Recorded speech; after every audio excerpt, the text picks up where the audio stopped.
Happy Thanksgiving 2024, everyone. Bless you all. We hope you're having a wonderful day with your family. We wanted to do something really special this year. As you know, each year we have had a tradition of trying to thank someone in the field, helping with energy. This year, we're going to say thank you to some very special gentlemen who helped in a different field. The field was World War II. And as you know, many of the World War II generation, they were the greatest generation. They're getting a little older now. And so it's really important for all of us who benefited from all of their sacrifice to pause and say thank you. We're over at the New Orleans World War II Museum. And first, let me introduce a good friend, Tyler Boland. Tyler is 20 years old. We met him on social media. We did a little something with him this summer. But Tyler, in his efforts, starting in high school, has met over 300 World War II veterans, talked to them about their stories. And Tyler, we've just been delighted to become friends with you. Thank you. Thanks for having me. I appreciate it. So Tyler jumped in and we decided we would do something special for Thanksgiving. Tyler's taken a number of veterans to D-Day remembrances, to various gatherings.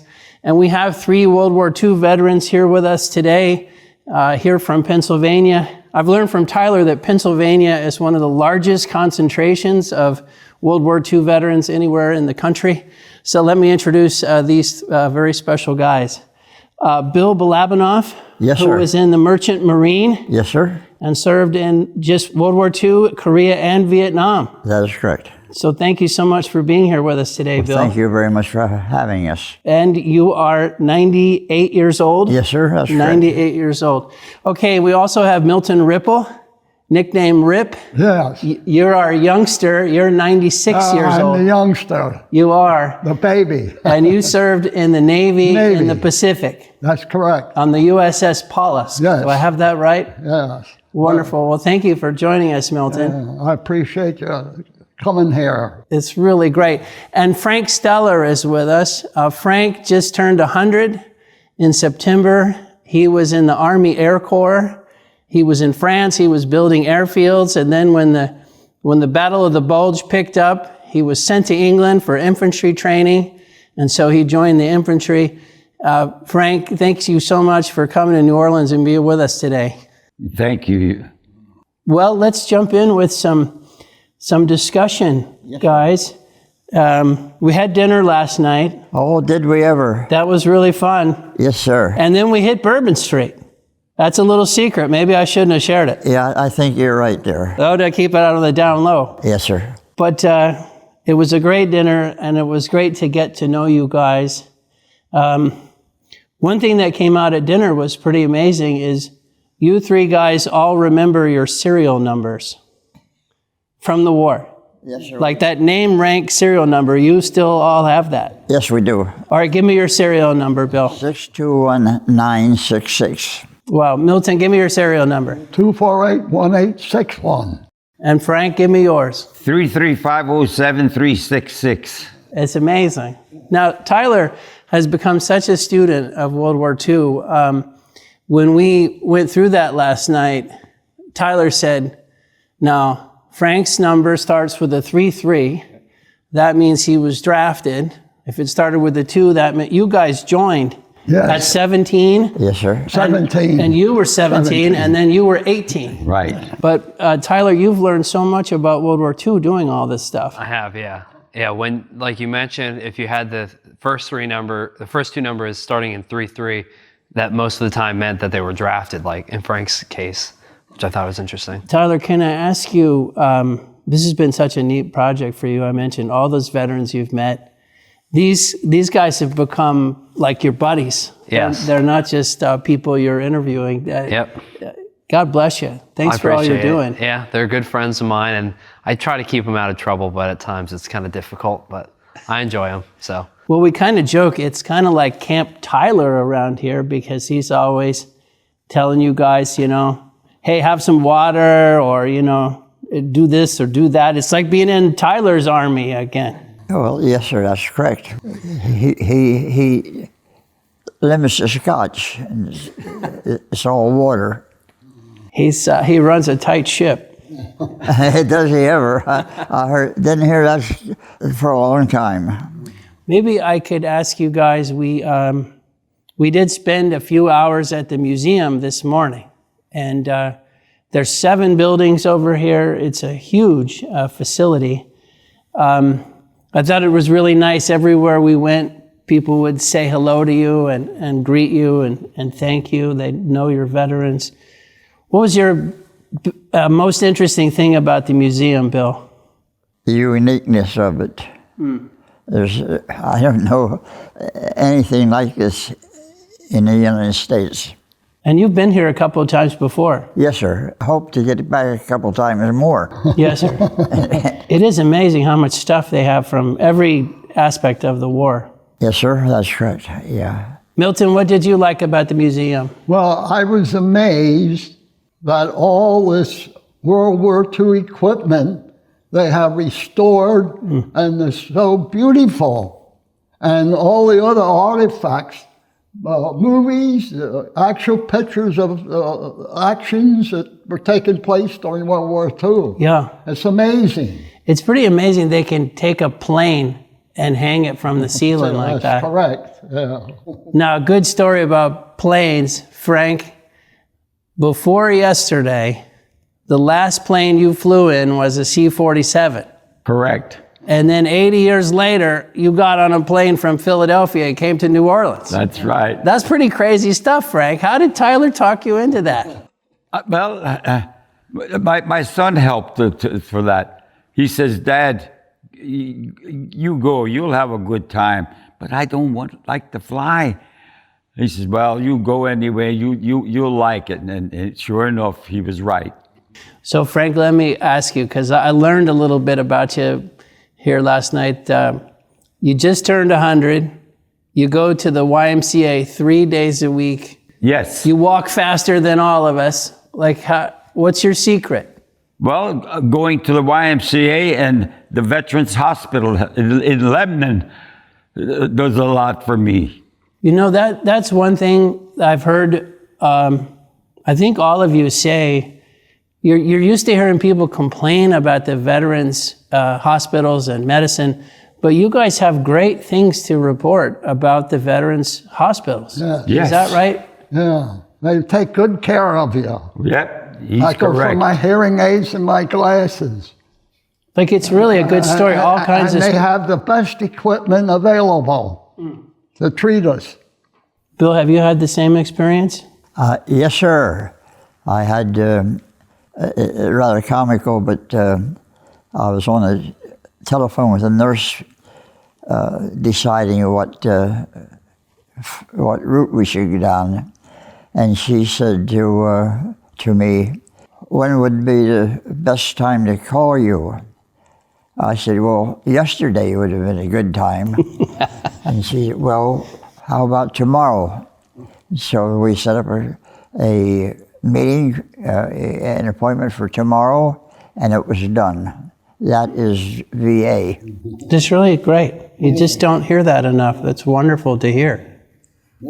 So, Tyler, I mentioned this up front. There's, you'll give me the statistics, but Pennsylvania contributed a huge number of soldiers to the war, and today is one of the largest concentrations. And you've had gatherings of as much as 50 World War II guys. Like, how do you find these guys? Just tell us a little bit about the Pennsylvania veteran World War II group. So in World War II, you had about 16 million men and women contribute to the war effort.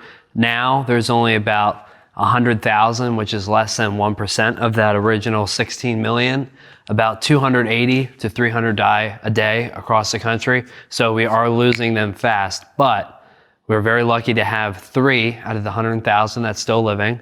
Pennsylvania has the second or third largest population of World War II vets, but it also has the highest condensed population. So a lot of the veterans are in, senior communities, nursing homes, VA hospitals, and it's, easy to find them in Pennsylvania if you look hard enough.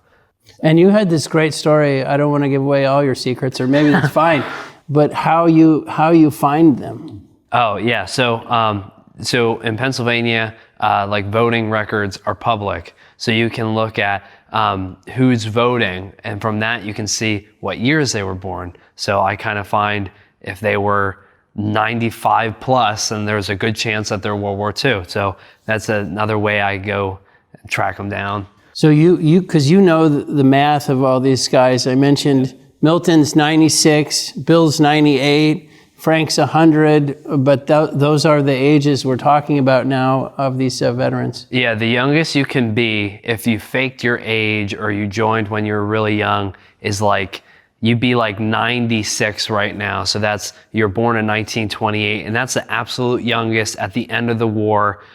Their average age right now is about 99 years old for World War II vets. So they're getting up there for sure.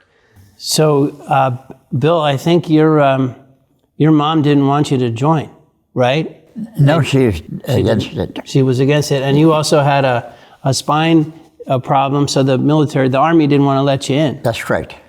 But somehow you got in, or into the Merchant Marine, but you got in. Yeah, I quit school Pearl Harbor Day. And You quit on that day. Yeah. Wow. And I was rejected by the Army, Navy, Marine Corps, the whole smear because of the curvature of my spine.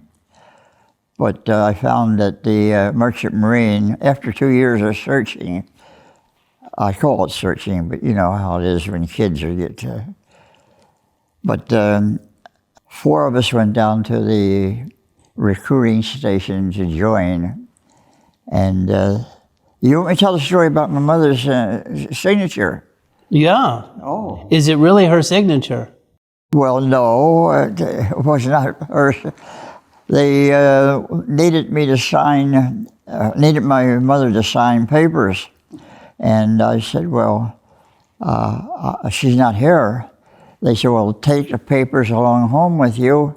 And they went along with the other 3 guys that went with me. And so I took the papers and walked outside and signed my mother's name and came back in. And that was enough for and they said, first. come on. Yes, sir. Wow. You know, one thing, I didn't know this until you were telling us, is that so the Merchant Marine, which you were in until 1979. I Yes, think. sir, that's correct. But the Merchant Marine, it was, which really provided the logistics, all the shipping, everything that was supporting the war and subsequent wars. It was in 1988 that you were recognized as veterans. Yes, sir.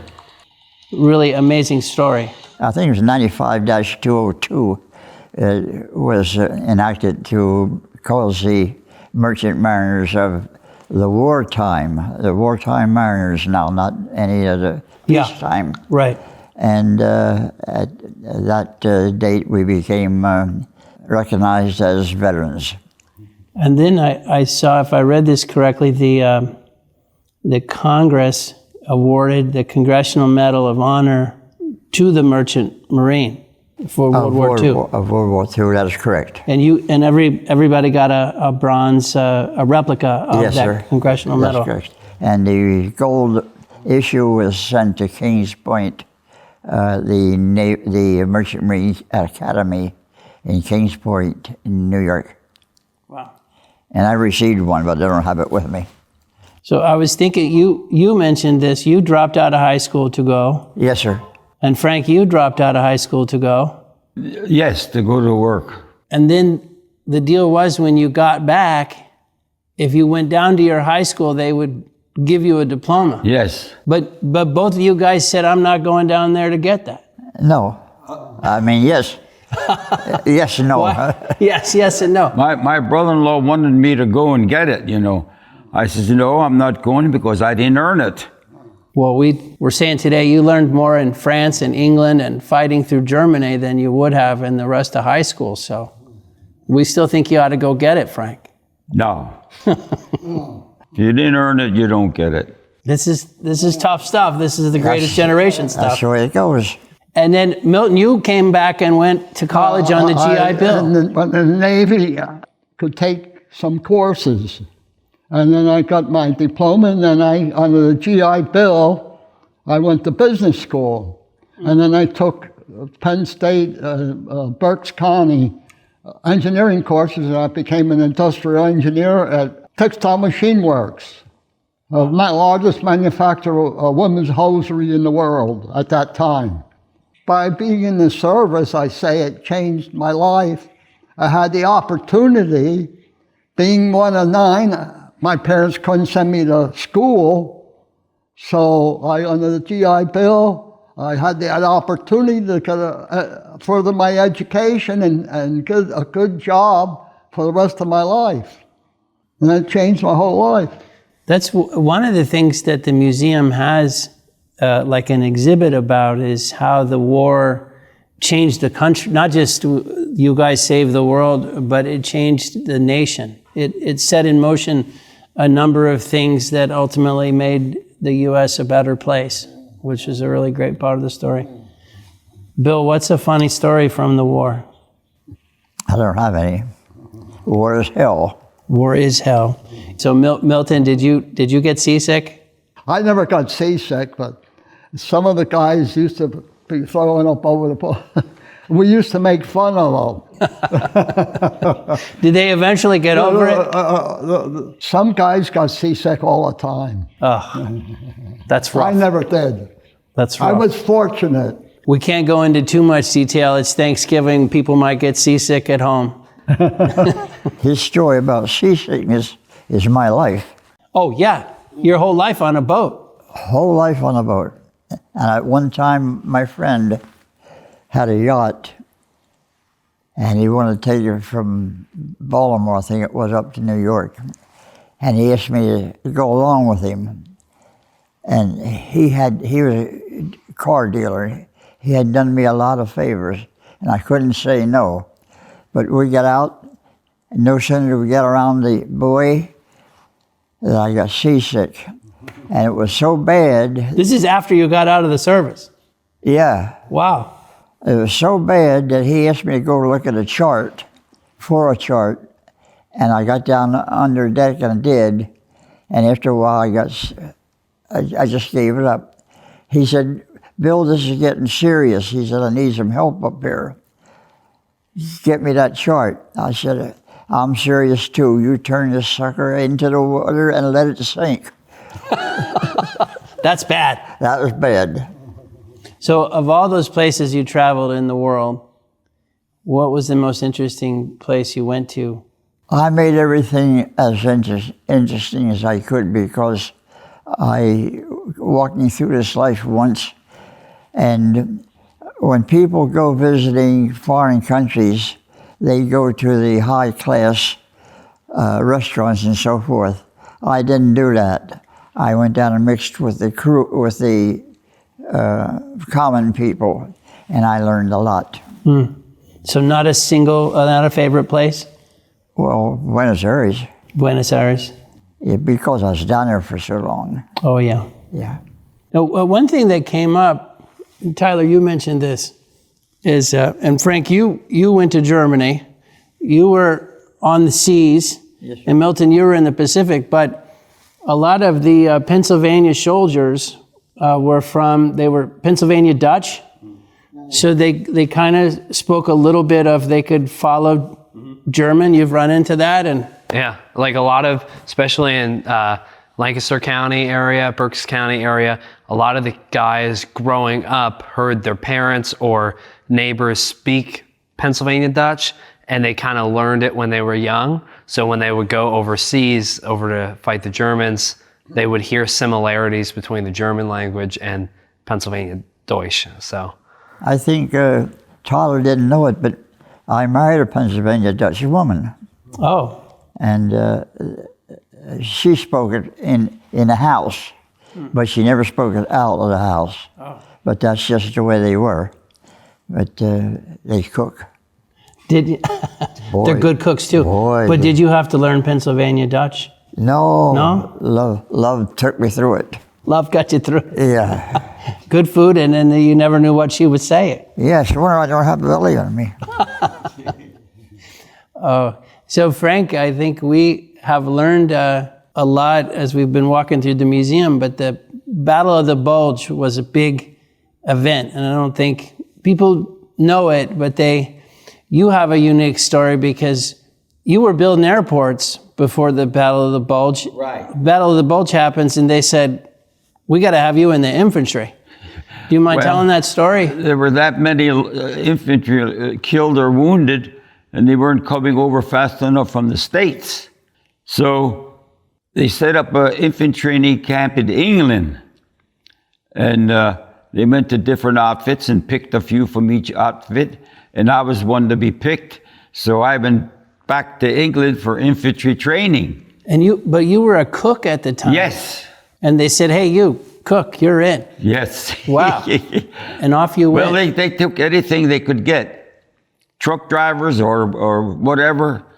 And then when you got trained, they sent you back to France and you fought your way into Germany.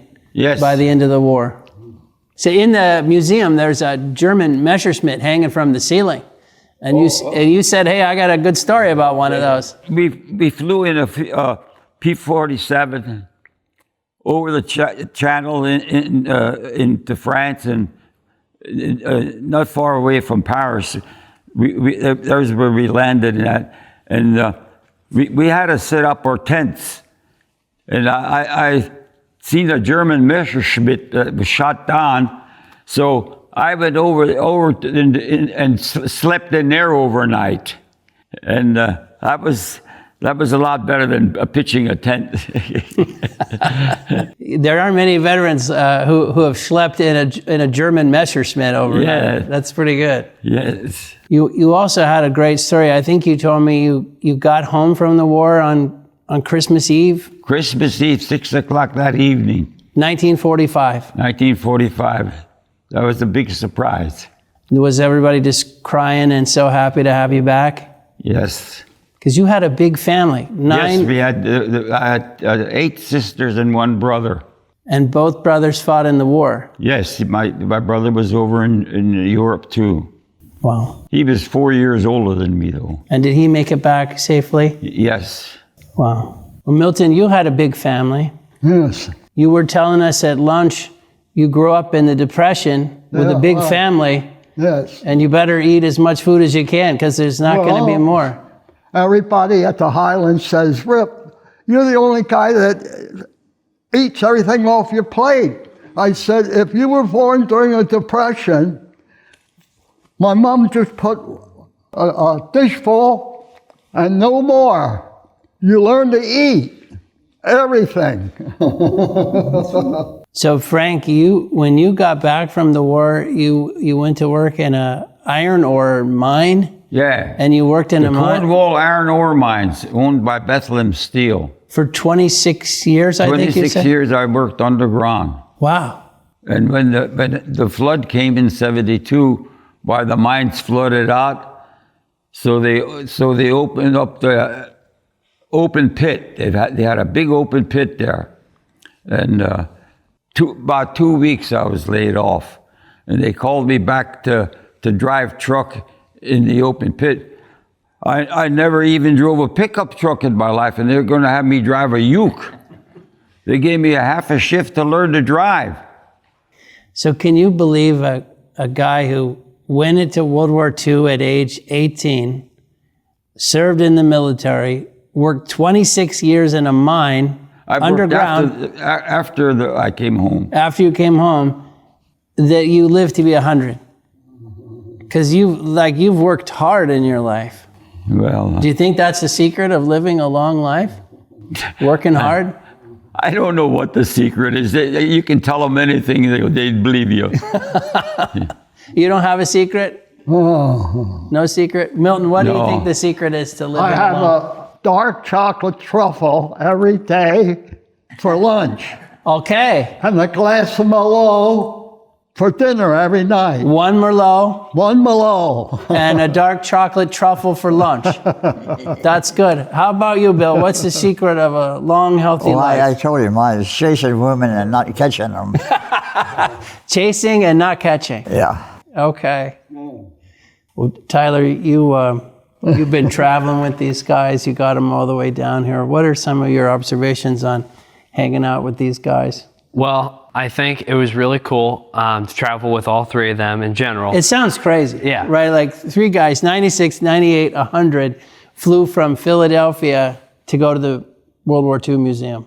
You guys you're still the bravest generation. Thank you. Yes, sir. And it was a blessing, and it was really a blessing, especially to bring Frank and Milton, who have never been here. And Bill, he's been here several times, and I was very fortunate to have him join us. But like you said, it's about the journey with these guys. Like whenever I'm driving with them, or they just tell random stories, and it's very fortunate that I get to hear them. So What's some of the best stories you've heard, or the funniest stories, or just memorable? I think in the car rides, I'll always play old swing music from the 40s, and they'll all tell me, they'll say, "Oh, I used to dance with this girl to that song," and that's really interesting. Now, you took a group to D-Day this summer as well. So Forever Young Veterans, who's based in Tennessee, they took me and 2 other veterans in a group of 8 total World War II vets. And they took us to Utah Beach, Omaha Beach, St. Mariglis, and we got to see it was very special to see the 80th anniversary. They were treated like royalty, which is very cool. And there was a lot of veterans, right, that came back for that? Yep, there was just shy of 200 that were there. So, and we had about almost 10 in our group, so it was really cool. Did you go back for that, Bill? Yes, sir. For the I went D-Day? back, but with a different group. Okay. And what did you make of that? What a emotional, amazing gathering Oh, it of made people. me cry. It made me cry. I don't know those guys, but they're my brothers. Well, it was a really wonderful thing that they had that anniversary. Well, guys, I know this is a hard question, but as you think back on World War II, and this museum is about making sure people remember what happened, the sacrifice, everything that was needed to win the war. What would you tell some of the younger people, or just all of us, that we should remember about the war? Well, I think that all children should take a course of military training before they hit the open road to commerciality. I agree. Maybe just a couple of years. Yes. They'll learn discipline. Well, and you meet so many other people from all different walks of life, and Oh, sure. it's hard at times. Sometimes. Often, really hard. Yeah. What do you think, Milton? What should people Well, I remember? think they should teach the younger children what happened in World War II, because of the guys that were in the World War II. Oh, that's why they're here. Yeah. If we would have lost, nobody'd be here. Well, we'd be under different control. But now we have freedom. That's important. Well, it's a guy like me can say that, or Tyler can say that, but when you say that, it really matters. You guys, because you were there, you fought. Let me ask you guys one last question since it's Thanksgiving. Tyler, I'll start with you. Okay. What's your favorite Thanksgiving dish? And tell me who made it. Give me a little history. Okay. This isn't like a dinner, but my grandma makes the best pumpkin roll. Pumpkin roll. I love pumpkin roll. What is a pumpkin roll? Pumpkin roll is like, like a muffin, but it's kind of made with. yeah, it's like a pumpkin cake texture, and it has like vanilla icing in it. Ah. It's like a swirl. It's so good. Wow. Yeah. Bill, favorite Thanksgiving dish? The whole meal that my wife used to make, she's Pennsylvania Dutch. The entire meal is just Everything. everything. Everything. Yeah. There wasn't one particular thing she made where you had to have it. Maybe mince pie. Mince pie. You don't hear about that very much anymore. No, but Mince pie. she made a wicked mince pie. Wow. How about you, Milton? What's your favorite dish? I liked I go to my niece, and she makes the best pumpkin pie. Oh, pumpkin pie. Yes, I like pumpkin pie. Classic. Yeah. How about you, Frank? Well, I'll think about the pumpkin roll. Oh, the pumpkin roll. Yes. Like this guy. Yes. My son's ex-wife, she makes the best. Sometimes she makes 100 between Easter and Christmas in it. And boy, it is good. Well, I think I learned so much about you guys. The only thing that was a little disturbing is you're all Eagles fans. And I heard you guys are just as rowdy as the rest of them at the stadium, right? Tyler, you take these guys to the Eagles game. Yeah. Well, could you blame us? We live in Pennsylvania. No, I don't blame you. No. Well, And you know, Jalen Hurts is from Texas, so we kind of got a little Texas on Go it. Birds, right, Frank?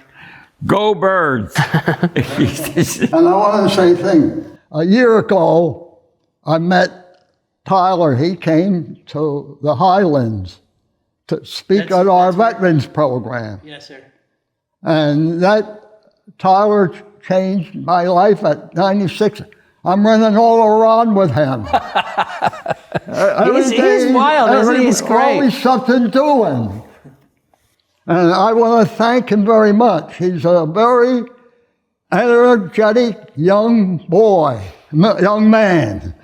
It is wonderful what you're doing, Tyler. I appreciate it. Thank you, 20 man. years old, and 20. you've got a passion for history and for these guys. Yep. It's just really wonderful. They're not just my heroes, but they're some of my best friends. So it's definitely very important to me to be with them in the final years that they're here. It's very important that I get to spend time with them. So yeah, it's a nice thing.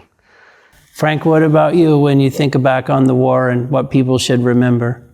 Well, I think like they do, that a lot of people don't know there was a World War II even. And there should be more people like Tyler, what he does for the veterans and that's what we ought to need. More men like Tyler. Tyler, I've asked you this, or this came up, I can't remember if it was dinner or at some point, but I mentioned you've talked to over 300 veterans at this point. You're going to keep talking to more and more of them.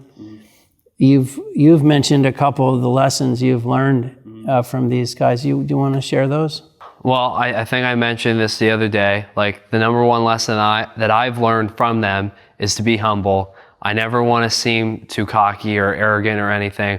I always take things with a grain of salt. I've been very blessed with the opportunities. This started out as a small 9th grade history class project, and it's now evolved to this. And the number one lesson that I take away from them is be humble, be grateful for everything that that's given to you. So every day I'm very grateful. I thank the big man upstairs for giving me the opportunity to give back to them. So that's probably the number one lesson that I got from them. So I mentioned earlier, this started as a high school project, 9th grade. Yep. You start meeting these guys. Now you're a junior in college. And I know I've asked you before, but you don't take outside help. There's nobody sponsoring you. There's no foundation. This is just Tyler. just Tyler. And so no, because we've tried to help, and you've said, no, don't need it. What are your plans for this? Like, how do you do that? Why do you do it that way? Because I know so many people would love to help you. I started the project in honor of my great-grandfathers who were in World War II. I never met either one of them. And in honor of them, I dedicated my free time to interview and befriend the last remaining World War II veterans. Like you mentioned, this is all me, myself, and I. Now I have wonderful people help me like Jim and yourself and other people who've helped me along the way. But this project is just for the World War II veterans. I don't profit off of it. I don't make money. I don't work for anybody. It's just a passion project. It's now exploded into something great. You didn't say this, but do you have a feeling like if you took donations, then you'd have to listen to somebody who wants to do it a certain way? Like right now, you're free to be you. Mm-hmm. I think so. Like, I mean, people have asked me to like kind of team up with them or something like that. And then it's kind of become like their show. And I don't do it like for me. Like, I'm just the kid with the camera that records them. they're the movie star. So I like to do my own thing, but I do it for them. I think the best way to support my work is check out my YouTube channel, my Facebook page that highlights their stories. But yeah, I don't collect money. Well, I think we wanted to say, thank you to the museum for all their work and for having us. Tyler, thank you. Thank you for having us. For all the work you're doing. And Frank and Milton and Bill, thank you from the bottom of our heart, from our nation, for everything that you guys did. We love you to death. And we're just so honored to be with you today. We did it once and we'd do it again. That's a great way to end. So we're going to wrap it up right there. Have a wonderful Thanksgiving, and we'll just look forward to seeing you all soon.